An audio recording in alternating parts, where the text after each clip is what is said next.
ഞങ്ങള് ഇന്ന് കണ്ട വീഡിയോയിലെന്ന് വെച്ച് കഴിഞ്ഞാല് ഞങ്ങള് ജസ്റ്റ് വളച്ച് പോകുമ്പോ ഇങ്ങോട്ട് വന്ന ചേട്ടൻ തട്ടിയിട്ട് റേസ് ആവണ സീനാണ് കണ്ടത്.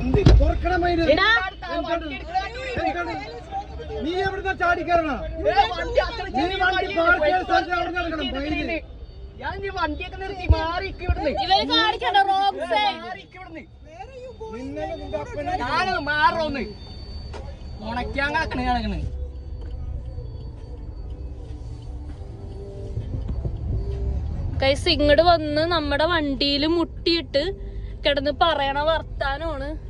കുറെ ഇതുപോലെ ഞാൻ കണ്ടിട്ടുണ്ട്, കുറെ 2 വീലേഴ്സ് ഇങ്ങനെ വന്ന് ഇങ്ങോട്ട് തട്ടി ഇങ്ങോട്ട് ചുമ്മാ റേസായി. ചുമ്മാ ഞങ്ങൾക്കും തിരിച്ച് ചൂടാവാം അറിയാനില്ല. അന്നേരം കാറായിരുന്നു, അവൻ ഇറങ്ങാൻ പറ്റിയില്ല ആ സമയത്ത്, കാരണം അത്ര ബ്ലോക്ക് സെക്ഷൻ ആവുമെന്ന്. കാരണം ബാക്കിൽ നിന്നൊക്കെ ഹോണടി തുടങ്ങി ഞങ്ങളുടെ. എൻ്റെ പുള്ളിയും പുള്ളിയുടെ ഭാര്യയും എന്തൊക്കെയോ തെറി വിളിക്കണേ. എനിക്ക് പറയാനുള്ളത്, ഇതുപോലെ 2 വീലേഴ്സ് പോകുമ്പോൾ കാറുകാർ പോകും, അതിൻ്റെ ഇടയിൽ കീറ്റ് കുത്തിഞ്ഞിരിക്കുക. ചെറിയൊരു റോഡാണ്, എന്നാൽ ഒരു കാർ പോകാനുള്ള ഗ്യാപ്പ് ഇടാം, അതിൻ്റെ ഇടയിൽ കുത്തിഞ്ഞിരിക്കിയിട്ട് പുള്ളിയുടെ കാല് തട്ടിയ സീനാണ് കണ്ടത്.